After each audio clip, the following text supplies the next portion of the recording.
آج میں آپ کے ساتھ ایک جاوید چودھری کا یہ آرٹیکل پڑھوں گی جو مجھے بہت پسند ہے. اس کا نام ہے اللہ کا ہاتھ. تو اس میں ایک سیکھنے کی بہت زبردست بات ہے. آرٹیکل اچھا ہے, غور و فکر کی دعوت دیتا ہے. بات میں کر رہی تھی کہ کچھ لوگوں کو مل کر خوشی ہوتی ہے اور کچھ لوگوں کو مل کر پریشانی ہوتی ہے. یہ لکھتے ہیں آج تک صرف 2 بندے ملے ہیں جن سے مل کر حقیقتاً خوشی ہوئی. کون ہے وہ 2 خوش نصیب جن سے مل کر حقیقتاً خوشی ہوئی؟ ایک صاحب کراچی سے تشریف لائے, بزنس مین تھے. انہوں نے کہا میں معمولی درجے کا کاروباری شخص ہوں. اپنی تمام ضروریات پوری کرنے کے بعد مجھے ہر مہینے 5,000 روپے بچ جاتے ہیں. میری سیونگ ہے. آپ کی نظر میں کوئی ضرورت مند ہو تو مہربانی فرما کر مجھے اس کا ایڈریس دے دیں, میں چپ چاپ اس کی خدمت کرتا رہوں گا. مجھے اس کی بات سن کر بے حد خوشی ہوئی. مجھے کیوں خوشی ہوئی اس کی وجہ میں آگے چل کر بیان کروں گا. دوسرے صاحب لاہور کے ایک کلرک تھے. کسی نے ان کے بارے میں بتایا وہ دفتر سے واپسی کے بعد کاغذ چننے والے بچوں کو جمع کرتے ہیں, انہیں الف بے تے اور 1 2 3 سکھاتے ہیں, بیسکس. میں ان کی تلاش میں نکل کھڑا ہوا. کون ہے وہ؟ وہ دھرمپورہ میں ریلوے لائن کے ساتھ رہتے تھے. میں ان کے گھر میں پہنچا تو ان کے دروازے پر کاغذ جمع کرنے والے بچوں کے تھیلے اور گٹھڑیاں پڑی تھیں. میں ان گٹھڑیوں اور تھیلوں میں راستہ بناتا ہوا ان کی بیٹھک میں داخل ہو گیا. بیٹھک میں دری بچھی تھی. دری پر 25-30 بچے بیٹھ کر الف انار اور بے بکری پڑھ رہے تھے. وہ ایک کونے میں بیٹھ کر سماعت اور گویائی سے محروم, یعنی ڈیف اینڈ میوٹ. ڈم نہیں کہتے, اب میوٹ کہتے ہیں کیونکہ مانا تھوڑا سا فرق ہے. anyway, تو وہ ایک بہری گنگی بچی کو اشاروں سے پڑھا رہے تھے, یعنی خود. میں ان کے قریب بیٹھ گیا. ان کے چہرے پر ایک عجیب طرح کا نور اور ذات میں ایک انوکھا اطمینان تھا. مجھے پتا چلا روز 3 بجے تک ان کی بیٹھک کھل جاتی. بچے آنا شروع ہو جاتے. بچے سب سے پہلے غسل خانے میں جاتے ہیں, وضو کرتے ہیں, ظہر کی نماز پڑھتے ہیں, گھر میں جو کچھ پکا ہوتا ہے وہ کھاتے ہیں, 1 گھنٹہ پڑھتے ہیں اور پھر اپنے اپنے تھیلے اٹھا کر چلے جاتے ہیں. یہ دنیا کا واحد اسکول تھا جس میں حاضری کا کوئی رجسٹر نہیں تھا. لیکن اس کے باوجود جس بچے نے ایک بار اس دہلیز پر قدم رکھ دیا وہ پھر اس پیر خانے کا ہو کر رہ گیا, یعنی اس جگہ کے ساتھ ہوک ہو گیا. میں 1 گھنٹہ وہاں بیٹھا رہا. معلوم ہوا اب تک اسکول کی سینکڑوں برانچیں کھل چکی ہیں. حضرت صاحب ہر کلاس میں سے 2-3 بچوں کو سلیکٹ کرتے ہیں, انہیں 2-2 3-3 گھنٹے پڑھاتے ہیں, یعنی باقی تو گھنٹہ پڑھ کے چلے جاتے ہیں, کچھ بچوں کو 2-2 گھنٹے بھی پڑھاتے ہیں. جب وہ ان کے معیار کے مطابق عالم ہو جاتے ہیں تو وہ انہیں اپنے پاس بٹھاتے ہیں, ان کے سر پر ہاتھ پھیرتے ہیں اور میٹھی آواز میں کہتے ہیں بیٹا جاؤ اپنے جیسے دوسرے بچوں کو یہ سب کچھ سکھا دو. وہ بچے اٹھتے ہیں اور کسی گندے نالے, کسی جوہڑ کے کنارے, پرانے کاغذوں کے کسی گودام کے باہر یا کسی بدبودار آبادی کے کسی ٹنڈ منڈ درخت کے نیچے اس اسکول کی برانچ کھول لیتے ہیں. یہ دنیا کا واحد ادارہ ہے جس میں پورے اسکول کے لیے 1 کتاب کافی سمجھی جاتی ہے. یہ بچے کانے چھڑی کے کسی ٹکڑے یا درخت کی شاخ کو قلم بناتے ہیں, زمین کو سلیٹ بناتے ہیں, پھر یہی سلیٹ اور قلم انہیں روشنی کی نہ ختم ہونے والی وادی میں لے جاتی ہے. مجھے معلوم ہوا وہ کسی سے پیسہ قبول نہیں کرتے, اپنی معمولی آمدنی سے بچوں کو کھانا کھلاتے ہیں, یعنی جو گھر میں پکتا وہی کھلا دیتے ہیں, انہیں چائے بھی پلاتے ہیں. میں نے ان کا ہاتھ چوما اور باہر آ گیا. مجھے ان سے مل کر بے انتہا خوشی ہوئی. مجھے کیوں خوشی ہوئی میں اس کی وجہ آپ کو بتاتا ہوں. میرے گھر میں جب بھی ٹیلی فون کی گھنٹی بجتی ہے میں جو بھی خط کھولتا ہوں, جو بھی ای میل پڑھتا ہوں, اس میں یا تو امداد کی درخواست ہوتی ہے یا کسی NGO کا تعارف ہوتا ہے یا پھر کالم لکھنے والے کا ملفوف مطالبہ. کوئی کہتا ہے میں 50 لاکھ کا مقروض ہوں, مجھے کسی سے 25-30 لاکھ روپے لے دیں کوئی کہتا ہے میں ملک سے باہر تعلیم حاصل کرنا چاہتا ہوں، میرے لیے 20-25 لاکھ کا بندوبست کر دیں۔ کوئی کہتا ہے میری آمدنی کم اور بچے زیادہ ہیں، مجھے امریکہ کا ویزا لگوا دیں۔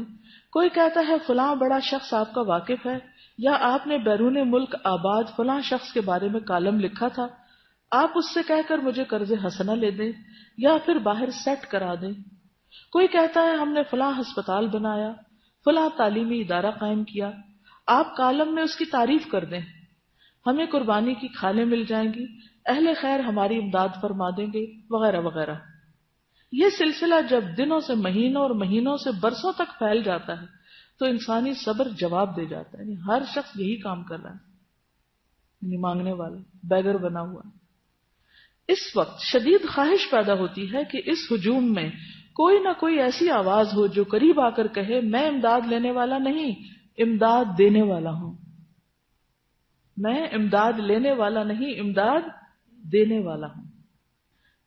کوئی نہ کوئی ایسا ضرور ہو جو کسی مدد امداد کے بغیر کوئی ادارہ چلا رہا ہو، یعنی لوگوں سے مانگے بغیر، جسے کچھ حاصل کرنے کا لالچ نہ ہو، جس نے اپنی ذات کو چندے کا بکس نہ بنایا ہو۔ یقین فرمائیے مجھے آج تک صرف یہ 2 حضرات ملے ہیں جن کے وجود سے مجھے بھیک کی بو نہیں آئی۔ پہلے صاحب نے جب یہ کہا میں ضرورت مندوں کی اتنی ضرورت پوری کر سکتا ہوں تو دل خوشی سے جھوم اٹھا، اور جب میں نے دوسرے سے عرض کیا حضور میں بچوں کے لیے پانی کا ایک کولر اور ایک نئی دری پیش کرنا چاہتا ہوں، تو وہ مسکرائے اور آہستہ آواز میں بولے بیٹا ہمیں اس کی ضرورت نہیں، پانی کے لیے گھڑا موجود ہے، اس کا پانی ٹھنڈا بھی ہوتا ہے اور میٹھا بھی، آپ اس وقت جس دری پر بیٹھے ہیں وہ بھی ٹھیک ٹھاک ہے، 1-2 سال نکل جائے گی، اس دوران میری بیوی نئی دری بن لے گی اور ہم اس جگہ وہ بچھا دیں گے، چھت پر پنکھا موجود ہے، کتابوں کی ہمیں ضرورت نہیں ہوتی، ایک کتاب 2-3 سال نکال جاتی ہے، لکھنے کے لیے کاغذ اور پینسلیں بچوں کو کوڑے سے مل جاتی ہیں، بچوں کی دال روٹی اور چائے کے لیے میری تنخواہ کافی ہے، ہاں البتہ کبھی کبھی وضو کے لیے پانی کم پڑ جاتا ہے، لیکن وہ بھی بچے سرکاری نل سے بھر کر لے آتے ہیں، بس اللہ کا کرم ہے ہم بہت سکھی بہت خوش ہیں۔ میں نے رقم کے لیے اصرار کیا تو اسی خوشبودار لہجے میں بولے بیٹا اللہ کو اوپر والا ہاتھ نیچے والے ہاتھ سے زیادہ پسند ہے، تم نہیں چاہتے ہم اللہ کے پسندیدہ لوگوں میں شامل رہیں؟ میں نے عرض کیا میں اللہ کے لیے دینا چاہتا ہوں۔ انہوں نے کہکا لگایا لینے والا ہاتھ اللہ کا نہیں ہوتا، یہ ہاتھ، انہوں نے ہاتھ آگے بڑھایا، یہ ہاتھ جس دن پھیل گیا یہ اللہ کا ہاتھ نہیں رہے گا۔ میری آنکھوں میں آنسو آ گئے، میں نے اینک اتاری اور بڑی احتیاط سے وہ آنسو اپنے رومال میں سنبھال لیے۔ وہ شخص بھکاریوں کے اس ملک میں میری زندگی کا پہلا سخی تھا۔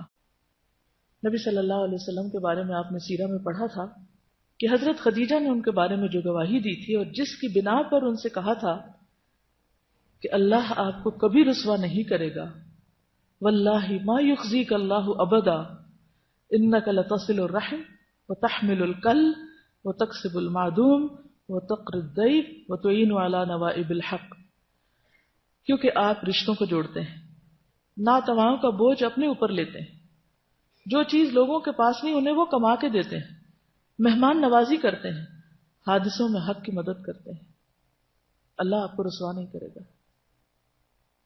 کیا سبق ہے اس میں؟ اللہ کا ہاتھ اور اللہ کی مدد اور اللہ کی تائید کن لوگوں کے لیے ہوتی ہے؟ اس کردار کے اندر آپ کو عملی معنوں میں، خیالی اور کلامی اور باتوں میں نہیں، عملی شکل میں کیا نظر آتا ہے؟ ایک ایک لفظ چاہیے، صرف 1 یا 2 لفظ۔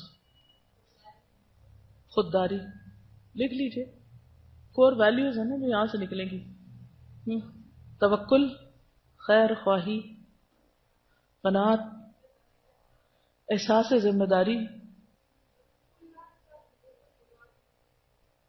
حقوق العباد کا خیال خیر خواہی میں آ جاتا ہے، سیلف ہیلپ اور سیلف لیسنس، یس، بے غرض ہونا، سچا جذبہ، ہر مسئلے کا حل موجود ہے، نو پرابلم شخص، کوئی مسئلہ ہے ہی نہیں، ہر چیز کا حل موجود، کام کی دھن، مقصد کا واضح ہونا۔ جی مثبت انداز، مثبت انداز عمل یا مثبت انداز سوچ. آپ کو پتہ ہے اس وقت میں دو چیزیں آپ کو سکھا رہی ہوں اصل میں. اس کے اندر کے لیسن تو ہیں ہی، لیکن ان لیسنس کو نکال کر ان کو کم سے کم لفظوں میں بیان کرنا. یہ جب لمبی ہم باتیں کرتے ہیں نا تو مقصد پیچھے رہ جاتا ہے اور ہم کہیں اور چل پڑتے ہیں. ٹھیک ہے. اور گیونگ ایٹیٹیوڈ، گیونگ، دینے والا، دینے والا.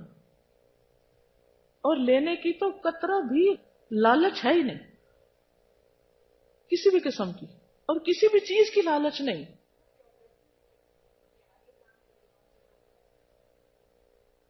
ویژنری،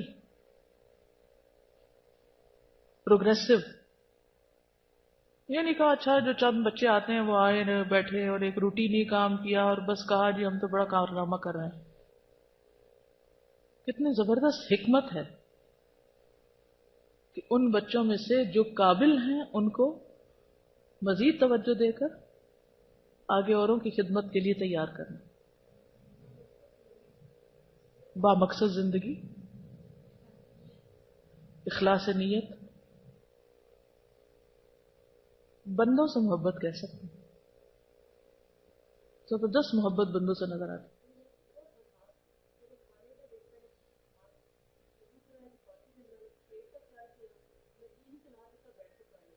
ہاں، یعنی حکمت، ہر چیز میں حکمت نظر آتی ہے نا. حساس اور صاحب حکمت کہ کس طرح کوئی ڈانٹ ڈپٹ نہیں، کوئی زبردستی نہیں، کچھ نہیں. تین چار نیڈز بچوں کی پوری ہو رہی ہیں. ان کا اخلاق سمجھ رہا ہے، اخلاقی تعلیم، کتابی تعلیم، ہائیجین، صحت صفائی کی تعلیم، ان کی فزیکل نیڈز، کھانے پینے کا انتظام. ہم کسی کی مدد کرتے ہیں بعض اوقات تو کیا کرتے ہیں، بس کبھی ایک چھوٹی سی مدد کر کے ہم کیا سوچتے ہیں، کارنامہ کر لیا، فلاں اتنا صدقہ نہیں کر دیا ہم نے. اس کا انداز آپ دیکھیے، یعنی اوور آل ساری نیڈز کو دیکھا جا رہا ہے، انڈیویجولس کی بھی اور سوسائٹی کی بھی. اور پھر اپنی حیثیت، کہتے ہیں جتنی چادر دیکھو اتنے پاؤں پھیلاؤ، اپنی حیثیت کے مطابق کام ہو رہا ہے. اور تھوڑا کام مگر مستقل، استقامت کے ساتھ. استقامت بھی لکھ لیجیے، مستقل مزاجی. ہمارا مسئلہ کیا ہے، ایک کام شروع کریں گے پھر تھوڑے دن میں بور ہو جائیں گے، پھر وہ چھوڑ دیں گے، پھر کوئی اور شروع کر دیں گے، پھر اس سے بور ہو جائیں گے، پھر کچھ اور شروع کر دیں گے. اللہ تعالیٰ کو وہ کام پسند ہے جو تھوڑا ہو لیکن مستقل. بالکل gradual, step by step, one thing at a time. عاجزی، تواضع، بیر منیمم کے ساتھ گزارا، لو مینٹیننس.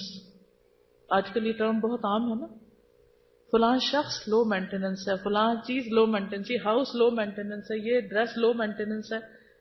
یہاں آپ دیکھیے کہ ہر چیز لو مینٹیننس، کاسٹ افیکٹو.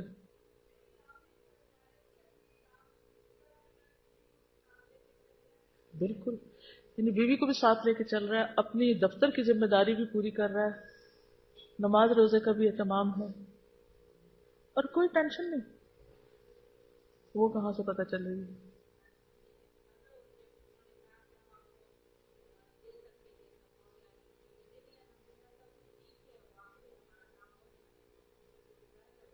یہ خودداری ہے، یہ شکر گزاری نہیں، یہ خودداری.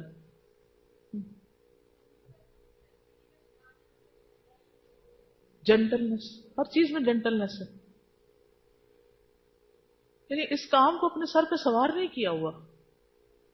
بعض اوقات ہم اتنا شور مچاتے ہیں تو کام بیچ میں کچھ بھی نہیں ہوتا.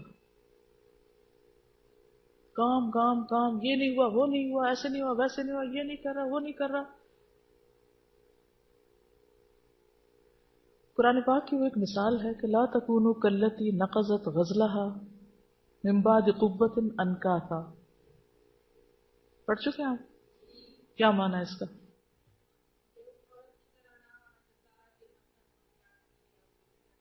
یس، میں کہتی ہوں عورت ہی کی مثال کیوں دی گئی؟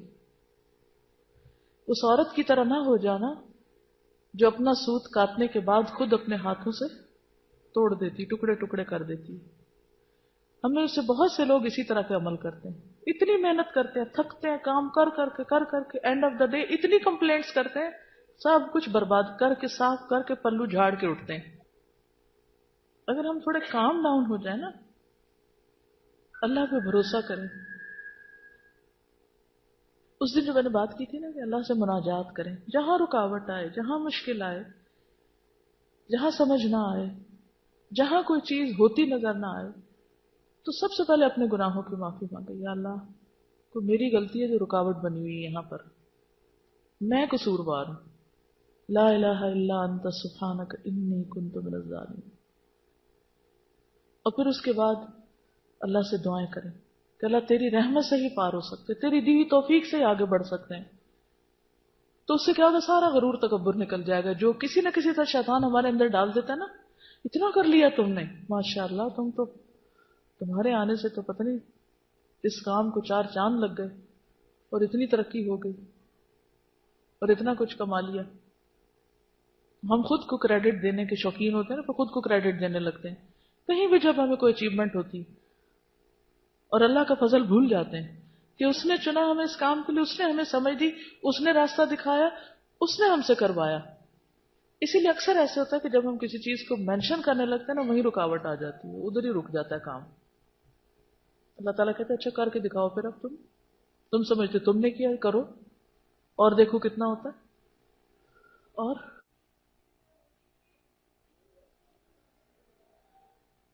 ان کا سوال یہ ہے کہ انہوں نے انہی بچوں کو کیوں چوز کیا. آپ میں سے کسی کے ذہن میں کوئی جواب آ رہا ہے اس کا؟ شابش.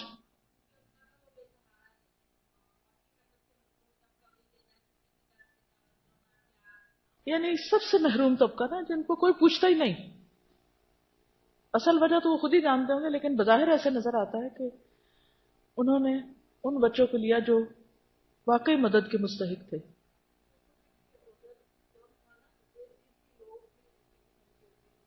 ہاں، یا ارد گرد میں ہوں گے، یا کہیں سے آتے ہوں گے، یا ہر جگہ پائے جاتے ہیں، تو ہر آبادی میں ہوتے ہیں. نہ ان کی ایکسپیکٹیشن، نہ ان کی ایکسپیکٹیشن، نہ ان کی ان سے کوئی اور نہ ان کی ان سے. ہم کسی کے اوپر کوئی تھوڑا سا بھی احسان کر لیتے ہیں تو پھر اس سے توقعات رکھ بیٹھتے ہیں.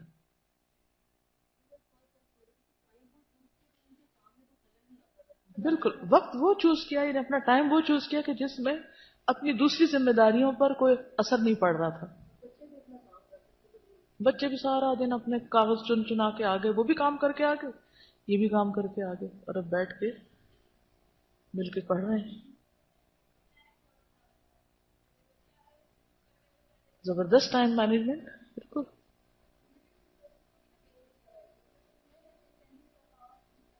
ہر چیز کا سولوشن موجود. اب اس کی روشنی میں سوچئے آپ کیا کر سکتے ہیں.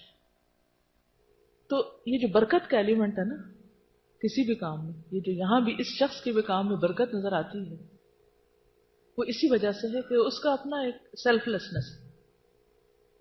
اسے کوئی نام نہیں چاہیے، نو نیم نو فیم، کچھ نہیں. اس کو جو ایک سکون اور اطمینان اور خوشی نصیب ہو رہی ہے، وہ اس کا ریوارڈ ہے، انسٹنٹ ریوارڈ.